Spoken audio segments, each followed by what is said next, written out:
नमस्कार। ये आकाशवाणी पटना है। अब आप अभिषेक दास से प्रादेशिक समाचार सुनिए। पटना में आज से जिलों के समग्र विकास पर 2 दिवसीय राष्ट्रीय सम्मेलन की शुरुआत हुई। यह कार्यक्रम प्रशासनिक सुधार और लोक शिकायत विभाग की ओर से बिहार सरकार के सहयोग से आयोजित किया जा रहा है। सम्मेलन का उद्देश्य देश भर के जिलों द्वारा अपनाई गई नवोन्मेषी सुशासन की कार्यप्रणालियों पर चर्चा और उसका आदान प्रदान करना है। सम्मेलन में सुशासन के उन मॉडलों को प्रदर्शित किया जाएगा जिन्हें प्रधानमंत्री उत्कृष्टता पुरस्कार प्राप्त हुए हैं। सम्मेलन में देश भर से 300 से अधिक प्रतिनिधि शामिल हो रहे हैं। केंद्रीय मंत्री पीयूष गोयल ने कहा कि प्रधानमंत्री नरेंद्र मोदी और मुख्यमंत्री नीतीश कुमार के नेतृत्व में बिहार तेजी से प्रगति कर रहा है।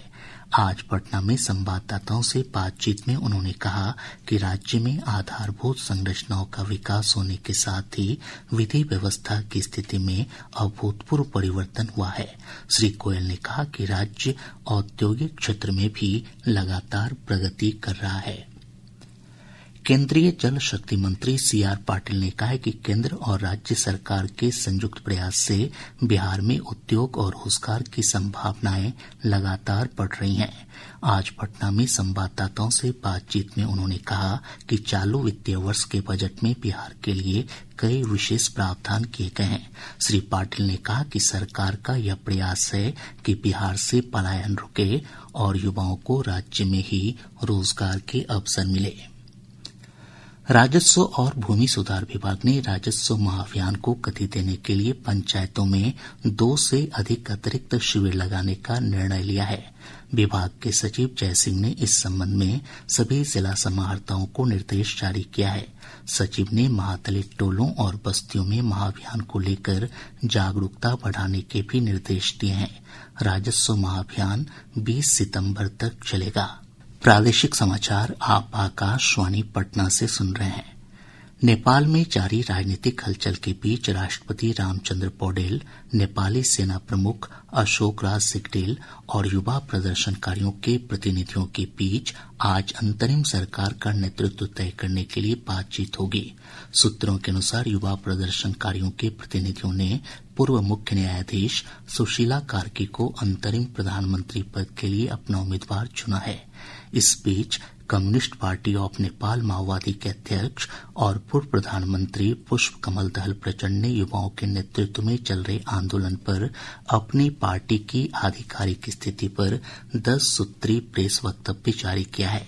इसमें एकजुटता व्यक्त करते हुए संयम बरतने और हिंसा की स्वतंत्र न्यायिक जांच का आह्वान किया गया है। विशेष निगरानी इकाई शिक्षा विभाग के क्षेत्रीय शिक्षा उपनिदेशक वीरेंद्र नारायण के पटना, पूर्णिया और मुजफ्फरपुर स्थित ठिकानों पर छापेमारी कर रही है। आय से अधिक संपत्ति मामले में ये छापेमारी की जा रही है।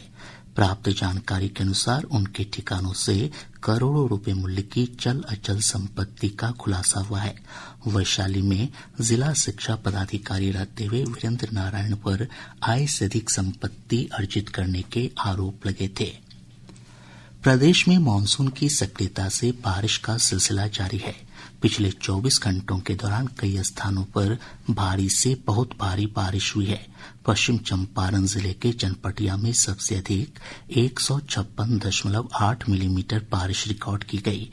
मौसम पूर्वानुमान में कहा गया है कि आज पश्चिम चंपारण, दरभंगा, मुजफ्फरपुर, सिवान, सारण, गोपालगंज और बांका जिले में कुछ स्थानों पर भारी बारिश हो सकती है। राज्य के अन्य हिस्सों में भी तेज हवा के साथ बारिश की संभावना है। इसके साथ ही आकाशवाणी पटना से प्रसारित प्रादेशिक समाचार का ये अंक समाप्त हुआ।